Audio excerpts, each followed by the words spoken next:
الحمد لحضرة الجلالة والصلاة والسلام على خاتم الرسالة وعلى آله وأصحابه الذين هم أهل الفضل والعدالة. أما بعد، فقد قال الله تبارك وتعالى في كلامه المجيد وفرقانه الحميد: فأعوذ بالله من الشيطان الرجيم، بسم الله الرحمن الرحيم: ولا تقربوا الزنا إنه كان فاحشة وساء سبيلا. صدق الله العظيم. اللهم صل على سيدنا ومولانا محمد عبدك ورسولك ونبيك، وصل على المؤمنين والمؤمنات والمسلمين والمسلمات. محترم عزتمندو، لوی گناهونه هغه خو ډیر دي، خو لیکن یو لوی ګناه هغه زنا هم ده چې په نن سبا معاشره کې ډیره زیاته ده. او په حدیث مبارکو کې داسې الفاظ راغلي دي چې زنا به ښکاره شي، یعنی عام بشي زنا. څوک بچا ته دومره نشي ویلی چې دا زنا ده، دا مکوه. دومره قدرې به چا کې غیرت نه وي چې چا ته ووایي چې یاره دا زنا ده، دا مکوه، دا ګناه ده، دا کبیره ګناه ده، لویه ګناه ده، بغیر د توبې نه ګورې نه معاف کیږي. یاد ساتئ عزتمندو، د زنا په باره کې سخت وعیدات راغلي دي، سخت عذابونه راغلي دي. مونږ او تاسو خو صرف او صرف زنا هغې ته وایو چې هغې کې میلاوېدلو شي، خو یاد ساتئ زنا یو دغه نه ده. زنا د سترګو خپله زنا ده، د غوږونو خپله زنا ده، د لاس خپله زنا ده، د سترګو خپله زنا ده، د خپو خپله زنا ده. هر اندام هغه چې کوم دی په زنا کې مبتلا کېدی شي. د سترګو زنا دا ده چې تا په سترګو باندې چاته وکتل، دا ګوره د سترګو زنا شوله ښه. او دویمه د غوږونو زنا دا ده چې تا پې د چا خبرې واورېدلې، هغه داسې محرمه زنانه وه چې هغې سره ستا نکاح جایز وه او هغې خبرې تا واورېدلې، ګوره دا زنا ده.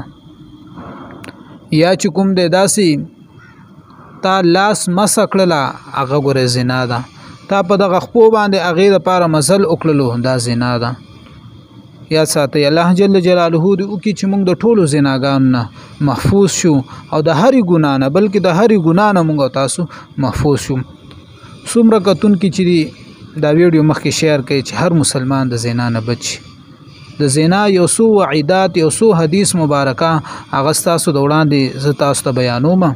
خو یاد ساتئ عزتمندو، دا ویډیو چې څومره هم تاسو شیر کولی شئ د الله د رضا دپاره ځکه شیر کوئ. که چاته خوښه ولګېدله شیر یې کوئ، که چاته خوښه ونه لګېده هغې مه شیر کوئ.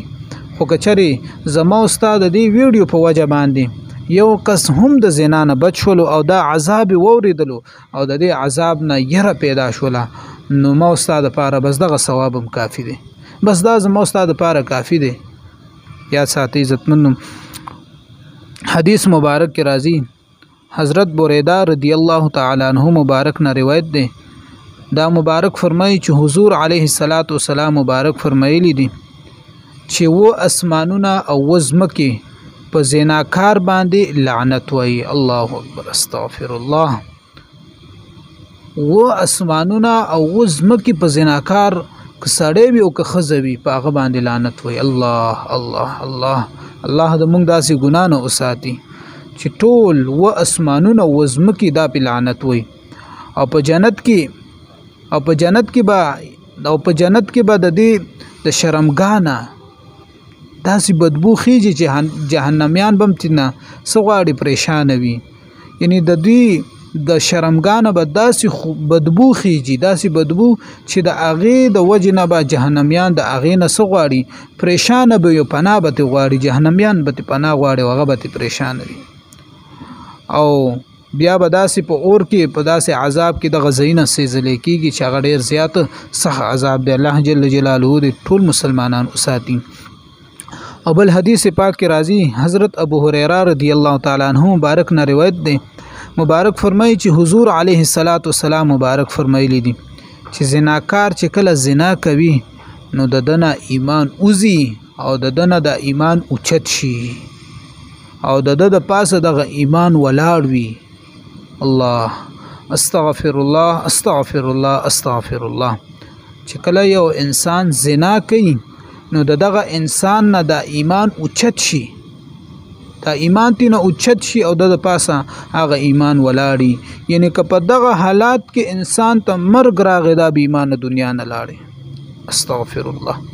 که دغه انسان ته په دغه وخت کې مرګ راغلی چې کوم وخت کې د زنا کوله نو دغه انسان د دنیا نه بې ایمانه لاړی، د سره ایمان لا نړی، دا به همیشه دپاره بیا په عذابونو کې وي، دته به سخت عذابونه میلاویږي.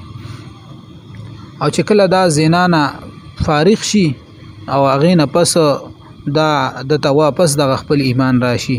خو که چېرې دا زنا کې مبتلا و او په دغه وخت کې دته مرګ راغلی، ګورې دا مرګ ډېر عذاب دی.